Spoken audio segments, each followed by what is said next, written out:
Bonjour Christophe Lapp. Bonjour, monsieur le professeur. Christophe Lapp, vous êtes avocat, vous êtes spécialiste de droit de la construction, au cabinet que vous avez fondé, Advent Altana.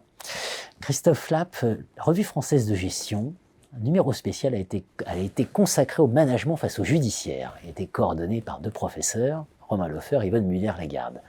Romain Loffer définit le management comme un système quasi-juridictionnel. Ici, on parle juridictionnalisation de la compliance, et je crois que vous considérez que la compliance, au regard de la conformité, c'est précisément s'intéresser à l'entreprise comme créatrice de droit. Alors, est-ce que Romain Loffer a raison de considérer l'entreprise comme un système quasi-juridictionnel ? Pour moi, oui, je le partage. Encore une fois, mon regard est celui d'un praticien. Et je vois que l'entreprise n'est pas qu'un sujet de droit, plus aujourd'hui. Elle est aussi créatrice de droit. Alors elle l'est notamment dans le domaine de la compliance, le disais-je, par le fait de la délégation qui lui a été consentie par les États, incapables de régir eux-mêmes les problèmes et les difficultés qui sont aujourd'hui les nôtres, de réchauffement climatique, etc. Mais elle l'est tout autant par des mécanismes internes, ceux de son management, de sa gestion. Regardez un peu. Elle a la capacité d'établir ses propres normes, un règlement intérieur. Cette norme, quelle est-elle ? Est-ce que c'est une prescription générale ou une règle de droit ? Une règle de droit au sens de Motulski. Motulski caractérisait une règle de droit comme étant d'une part l'expression d'une présupposition, c'est-à-dire une exigence, une contrainte, et une sanction. L'entreprise est dotée d'un pouvoir disciplinaire, que je sache. Donc l'entreprise est effectivement dans son management un organisme quasi-juridictionnel, puisqu'elle est capable d'émettre une norme au sens d'une règle juridique comportant ces deux termes de présupposition, exposé du principe, et de l'obligation de faire ou de ne pas faire, et de sa sanction. Et plus encore, aujourd'hui, nous avons à tout le moins deux illustrations de cette capacité ou de ce pouvoir quasi-juridictionnel. Je prends l'exemple de l'Oversight Board de Facebook.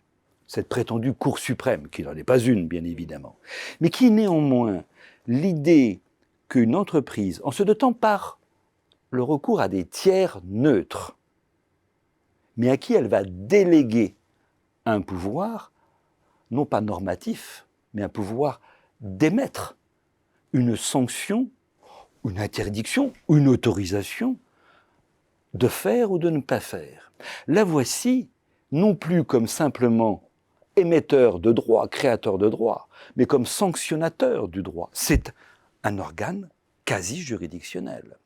Le second exemple, c'est que, revenant encore une fois sur la compliance, qui va nous obliger à changer notre regard sur l'entreprise, la compliance, par cet exercice d'introspection que l'entreprise s'impose dans son diagnostic de son activité, de ses zones de risque, puis dans son exercice de prospection, et de prospective, devrais-je dire plus exactement, va de temps en temps être conduit à faire des arbitrages.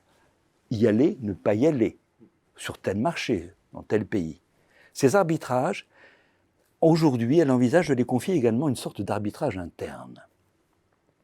C'est bel et bien aussi se reconnaître un pouvoir quasi-juridictionnel. J'en tiens une ultime preuve. Dans le développement de ces voies nouvelles de règlement des litiges, alors cette fois-ci, je suis entre deux entreprises et non plus dans le management interne. Je dépasse votre question. Mais il y a de plus en plus de recours à des voies alternatives de règlement des litiges. C'est leur terminologie, MAR, moyens alternatifs, modes alternatifs, etc. Mais qui passent par des organismes quasi-juridictionnels, c'est-à-dire par la confiance que nous accordons à quelqu'un qui n'est pas un juge, qui n'est pas doté d'impérium, et pour autant qui est capable d'émettre une décision qui va s'imposer à moi. Et j'accepte à l'avance que cette décision conventionnelle s'impose à moi. Donc on voit qu'aujourd'hui, nous allons dans un sens où l'entreprise dépasse son statut de sujet, disais-je, en propos conclusif, pour être à la fois créatrice de normes, mais aussi quasi-juridictionnellement dotée du pouvoir d'appliquer cette norme en sorte d'en assurer l'effectivité. Un changement de paradigme complet. Je suis d'accord. Changement de et tant paradigme mieux. Complet. Tant Voilà. mieux. Et dont Nous sommes à l'aube de ce mouvement. Absolument. Et dont il est urgent que les dirigeants prennent conscience. Aussi, ils n'en ont pas toujours conscience. Non. Et qu'ils le positivent. C'est-à-dire qu'ils en voient pour eux un moyen y compris de management et de ressources humaines. C'est peut-être par ce biais-là qu'on redonne du sens au travail. Et une raison d'être. Et une raison d'être. Merci à vous, Christophe Lapp. Merci beaucoup.